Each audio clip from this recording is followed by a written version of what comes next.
Courtney, even with as important as a daily big three is, sometimes it's hard for people to actually nail it down and do it consistently enough. But what do you think is people's biggest obstacle when it comes to actually setting their daily big three?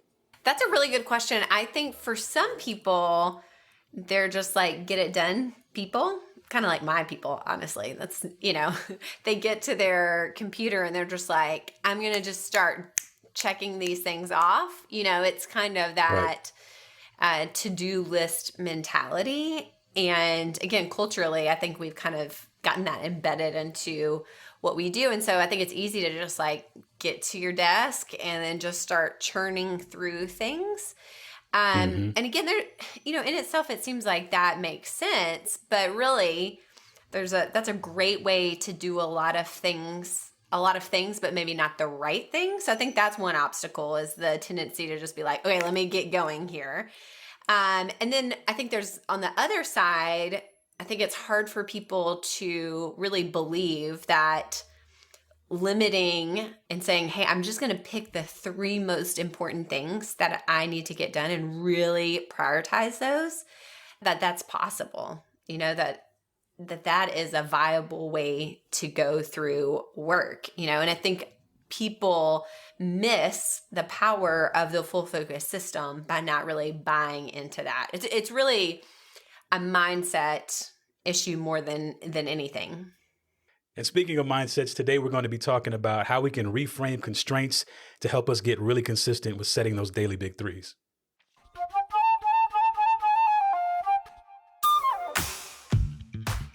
Welcome to another episode of Focus on This. This is the most productive podcast on the internet, so you can banish distractions, get the right stuff done.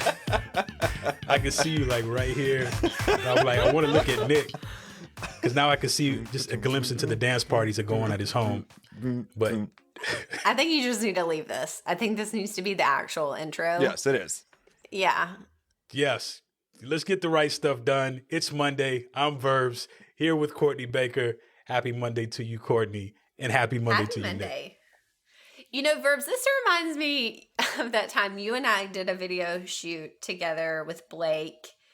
And it was something for Best Year Ever, or the Full Focus Goals course. Yes. And we just could not keep it together. And we have lots of hours talking to each other and doing this podcast. So you would think our professionalism would would manifest somehow. You know what it was? That was after months of not being able to be in the same room with each other. So we were getting all of Blake's fullness of his humor and all of that with the facial expressions. And so it really set the tone of the room. We were off last week, and so we're back. So I think we've kind of got some of that same mojo going again today. So we'll see how this episode really pans out today. Let's do it. So we're talking about these daily big threes and how do we actually reframe the constraints that we feel like is set upon us when we have to really establish these and think about the 3 things that we want to do that are going to be the highest leverage items that we can knock out for a day. So we have 2 questions that we want to pose, and I want to pose the first one. Question number 1 is, what would need to be true in order to set and achieve my daily big 3? I love this question, and it's a really helpful in a lot of different contexts. And this really does work. This works in a professional setting. It works if you're, on vacation and setting a daily big 3. If it's on the weekend, maybe you need to spend some quality time on a relationship that needs improving. This question works. It really kind of takes us out of our limiting beliefs that we might have about something. And we talk about this on the podcast a lot. So much of, we think all of our thinking is real and factual. And a lot of times it's just our perceptions. And so what this question does is it takes you out of those limiting beliefs or those perceptions that you have, to really help you paint a picture of, okay, what could be possible? And right out of the gate, Verbs, I can think of one for myself that this question worked really well with. I was, when it came to working out, I really wanted to work out, like that. It really helps me, helps my stress level.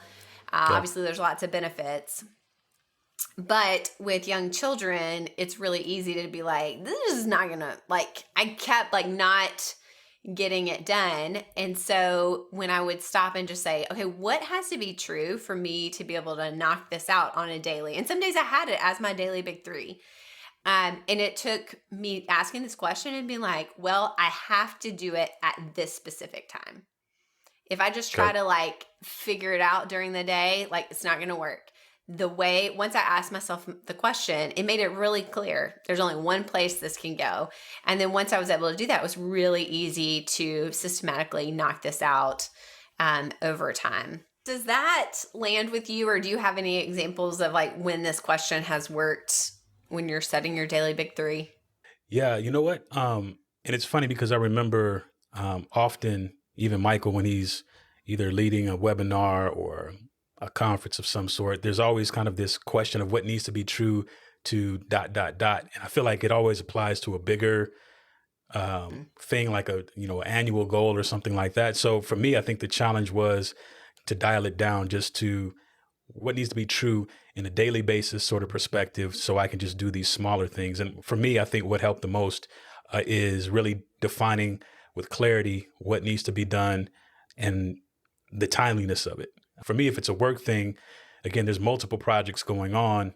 So, I could justify doing all of those little things, even if it's smaller tidbits or contributions that I'm making to that project. But what really needs to be the one thing that needs to be done at a certain time, specifically on what day, and identifying what those things are. So the more clarity I was able to get, it kind of helped me identify those things throughout the week, or place those things throughout the week, so I can know that this is the most opportune time for this thing to get done today. So let me place it as my daily big three and then make sure that it gets done, because there's going to be benefits to that. You know what else I love that this question helps with is like, once you've decided, you have the clarity of what's most important, it makes it clear like what has to be possible to get that thing done. Once you have your calendar in your planner, it's like, okay, what has to be possible is I need to block a time to knock this out. And then you look over at your calendar and there's no block of time.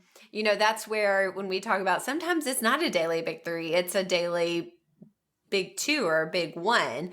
I think this Yes, question helps you absolutely. see that, hey, it's actually not possible to do what I want to do. It lines up with my goals. I've set out to do it, but it's not going to work today. It might tomorrow, but not today. And so I think that's really helpful or And another being helpful way to use this question. That's exactly right. And being okay without beating ourselves up if it doesn't get done, but being as authentic and realistic as we can. Hey, if it's only a big one, then you're still being productive, because chances are that big one is going to really make some things happen for your week. So Mm-hmm.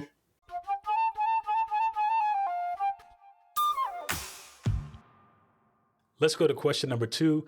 What would setting a daily big three make possible? This is a similar question, but it really helps reframe any constraint or obstacle that you may have. I think it kind of reorients yourself to what you're trying to achieve. Because hopefully, some of these daily big threes tie back to your weekly big three and to your goals. And so what it can accomplish, what it makes possible, is probably a really worthwhile venture. And so I love that it kind of keeps that in mind. And some answers that you might have for this is, it makes it possible to zero in on what's most important. It makes it possible to eliminate tasks or processes that aren't serving the bottom line.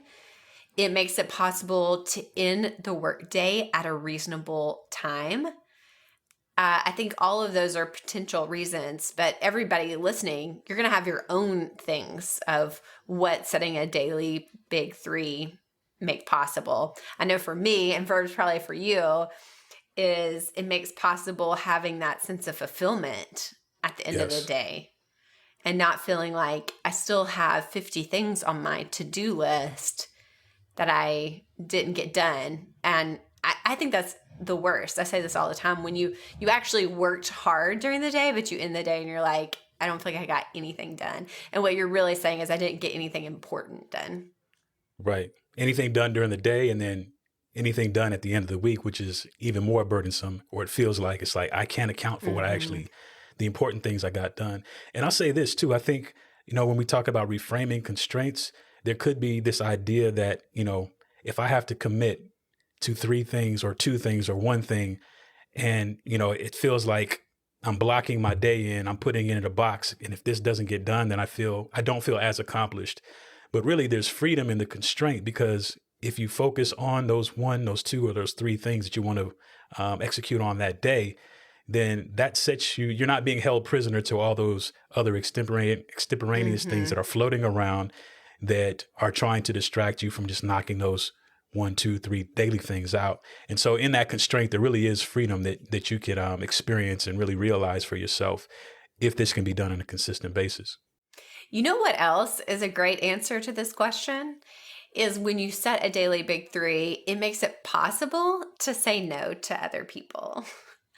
Boom. Because you can say, hey, yeah, I totally hear you. That sounds like a great project. And this is what I have outlined to do. Even if you're talking to your boss, you can say, yeah, I could totally do that. But let me tell you what my daily big 3 are for today. Yes. And you can let me know how to prioritize that. So even when you're talking to somebody that's your supervisor or your boss, it works. But especially for your peers and maybe people that report to you, it's easy to say no because you're like, I've committed to these daily big 3. I can't get roped into achieving your priorities or, other people's priorities. I need to focus in on what I've decided are my priorities. Exactly. Especially when you have friends or family that are needing to move and they have a lot of stuff and they ask you, what are you doing on Saturday at 11 a.m.? You can go to that Daily Big 3 page and identify and answer that question without having to feel any weird way about it. Yes, that's exactly right. Just kidding. Kind of.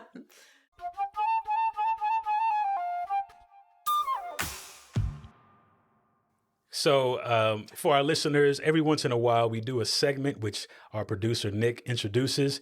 We currently have no idea what he's about to ask us or say, but we trust him that much. So, Nick, take it away. Well, I get to edit anything out at any time, so... Is it Lisa Frank trivia questions? No. Is that it? No.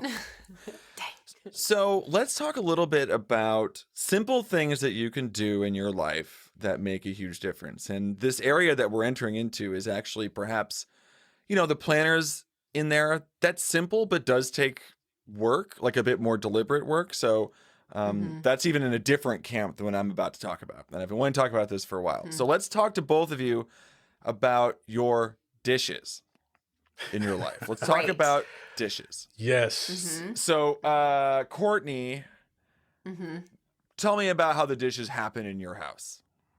Okay. Yeah. Well, we always start the dishwasher the night before we go to bed. And then first thing in the morning when we go into the kitchen, we unload the dishwasher. And then everything goes into the dishwasher throughout the day.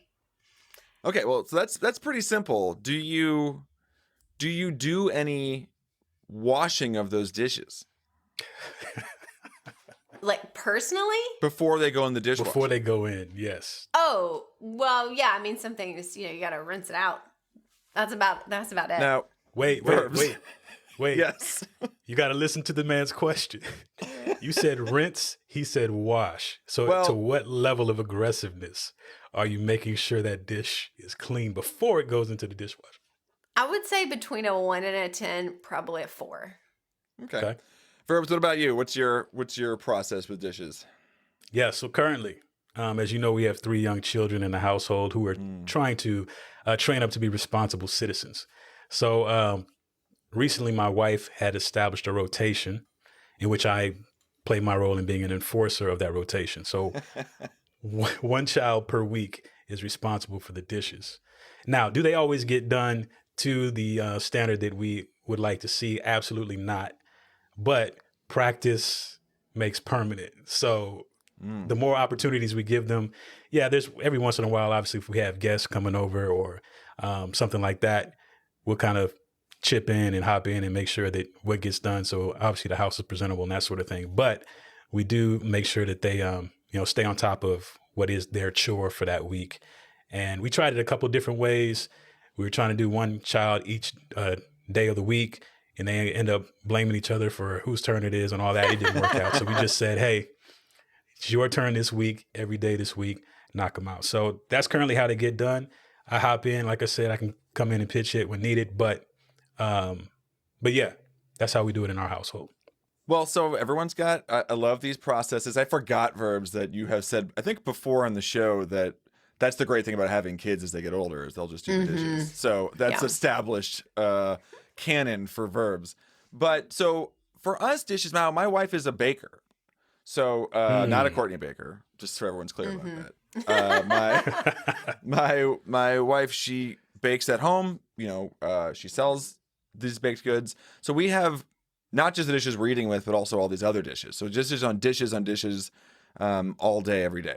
And the problem is that the sink is this place where if it starts to back up, suddenly your whole life falls apart. Like it really once like the sink goes, you're just like, well, it's all bad. It's over. So it doesn't matter. Yeah. So last summer, maybe even before then, I saw a YouTube video. We'll put it in the show description that said, basically, you're using your dishwasher wrong. And I was like, tell me more about this. And the answer was, don't wash anything. Just put it in the dishwasher. That was the answer. Now, hold on, Verbs. It's coupled with another. Comments. I'll reserve my comments. It's coupled with another fact about dishwasher pods, right? Most people use those pods now. You put in the thing. The dishwasher pod, and I know everyone at home is going, Nick, this is crazy, but it's not. The dishwasher pod skips the pre-wash cycle of your dishwasher, right? You think about your door. You've got two little things down there. So that pre-wash cycle no longer has anything in it. So you're getting 10 minutes of just water running through your dishwasher, and then it drops the stuff and cleans out your dishes. So the suggestion is you get like a powder detergent, you sprinkle it at the bottom of your dishwasher, run a full cycle. So that means the first cycle through, you're getting rid of most of the stuff, right? Yeah. It's because that stuff is designed to cling to food. And then that first wash takes everything with it, most of it. And then you have like an hour and a half or whatever of that other, of the fresh dishwasher pack clean. Oh my gosh, I'm getting on Target pickup right now to order some powder. We have it's harder to find than you'd think. And but I just have to say this. There's a couple exceptions we can talk about in a second. But we were trained. I don't know if dishwashers are better now than they were when we were kids. I don't know what it is. But they actually prefer the dishwasher manufacturers that there is food particles on your dishes. That's how the detergent works. It grabs stuff off your dishes. So you're actually going to get a little bit more effectiveness. Yeah. And so you can just go from your dinner table to your dishwasher. And Verbs, that face, that was my face. That was my face. Well, my thing is, how do we know this? What we do. Okay, you're doing a rinse. There's a few exceptions to this rule that I've learned through the last year and a half or so. Of this, like pasta sauce, you kind of have to deal with, and it has to just kind of be gone. I feel like eggs, you kind of gotta. That's true. Yeah, you kind of have to do that. Like, and then rice, you can just like wipe out. Like if you have any rice left over. I'm all in. I've moved to Tide powder detergent too, so like I'm literally checking out right now on Target. So I'm gonna check this out. Okay, great. And then pasta not pasta. No, you salad. read pasta. Salad is the other one that you can't really, it won't do very well. You know, like sticks to silverware and stuff. So I'm telling you right now, everybody we've told this to has been very skeptical. And I am not exaggerating when I say it was life altering for us. Like So I'm talking about these caked on like stand mixer bowls with like batter and dough in them. Yeah. They're like just they just go in the bottom rack of the dishwasher and they come out clean. Can I add two things to this? Please. Besides, I'm all in and I'm doing it. One, if you are doing this, you have to remember to change your dishwasher filter, people. Yes, okay? you do. Clean that thing out, okay? Wait, hold up. There's a dishwasher filter? Yes. And you have to, like, once a month, you need to be taking that filter out at the bottom and cleaning that thing. Verbs, Okay, do please, tell. dear Lord, take that thing out tonight and send a picture in the community. But wait, so here's my thing. Yeah. And I'll have to agree with what Nick just said is, you know, they probably build dishwashers differently at this point in the game. Technology is developed. Like, I don't even view the dishwasher as this machine is going to wash the dish.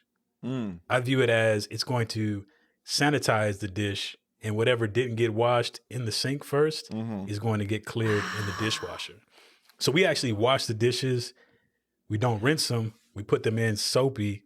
The dish is clean. No. It further gets sanitized, and therefore you can eat off the dish Nick, and plate we and just fork saved with Verb's confidence. children. Well, If his children No, don't no, listen to I'm not this gonna tell them episode, that. they gotta listen. They have got No. to listen to this episode. We just saved them like 10 hours a week. Hey, I'm teaching them dedication to battle entitlement right now. Look, no one tell Verbs' kids. That's fine. I'm with you on the value of discipline. There's other stuff. Totally for telling There's- him. We nope. got to teach working smarter. That's I'm- what we're all about around here. Look, they could do other things with that extra time for sure. So Automation, yeah. there's that. But toilets. Let's move on to toilets. here's the thing: that the other last step in terms of fully thinking about this, I think we all have the wrong idea of how a dishwasher works, and we think of dishwashers as being more wasteful. In fact, they do require power to run, that's for sure. But we don't realize is that the amount of water in a dishwasher is not that much. It is far less than it takes to wash it by hand. So I think as a child, I just thought water was just like running all the time. No, it like fills up its little tank, It's an and then ocean it just in there. uses the same water the whole time. So in a full cycle, you have your quick wash, and then you have the full wash, and that's it. So it's better for the environment. You're gonna save so much time. I cannot tell you. Our life changed when I just said we're not washing dishes anymore. We're just putting the This dishwasher. episode, from now on into eternity, shall be referred to as the dishwasher episode. Yes.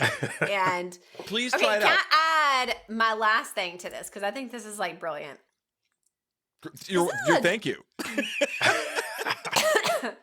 This is a real pain point for people. You're about to save marriages right now, Courtney. The thing that, if you can add to this, because it was really powerful for me, these two things might change a lot of lives here today. At the end of the day, I stopped thinking of it as chores, like loading the dish, all that stuff is just like, oh, I just don't want to do it. But thinking of it as just resetting for the next day. Like, how do you reset the kitchen for breakfast? And I don't know why that mindset shift was really helpful for me. I love that. That's gold. Yep. I think it So also. we got a powerful dishwasher and a powerful mindset. We're golden. Okay, if we had more time, I would actually send one of you off to your dishwasher right now to test another thing I learned about dishwashers Oh my god. that people don't realize. This is very quick. You know how you Okay. like can't fit the bigger cups on your top rack, and it's really frustrating to you? Yeah. Yeah. Most dishwashers have handles on the side of the top rack Yes. that will lower the top rack. Yes. Mhm. People don't realize that. So if you go I did and know like that. you pull it out and you just press on the sides of it, it'll just to like slide 'em click down, down. yeah. Yeah. Yeah. It'll slide down. It's amazing. So that made our life even better. So that's my tip to everybody. We'll put a post in the community where we encourage people to try it. Remember, I said pasta sauce is a real problem. Rice can be an issue. Salad. So you can just, all you have to do is just wipe them out. And if you can train your kids to just wipe out, like, okay, just bleh, put it in the dishwasher, your life, oh my gosh, it's the best. So there you go. That's all I had. If this ends up being our like top episode ever, I'm gonna die. No, Listeners it's are great. like, where are you going with this? I need to run my business and learn how to use this planner. And we are speaking of dishes Hey, win at work and succeed at and life. succeed at life. Thank you, Courtney. Swoosh right there. Bring it back around.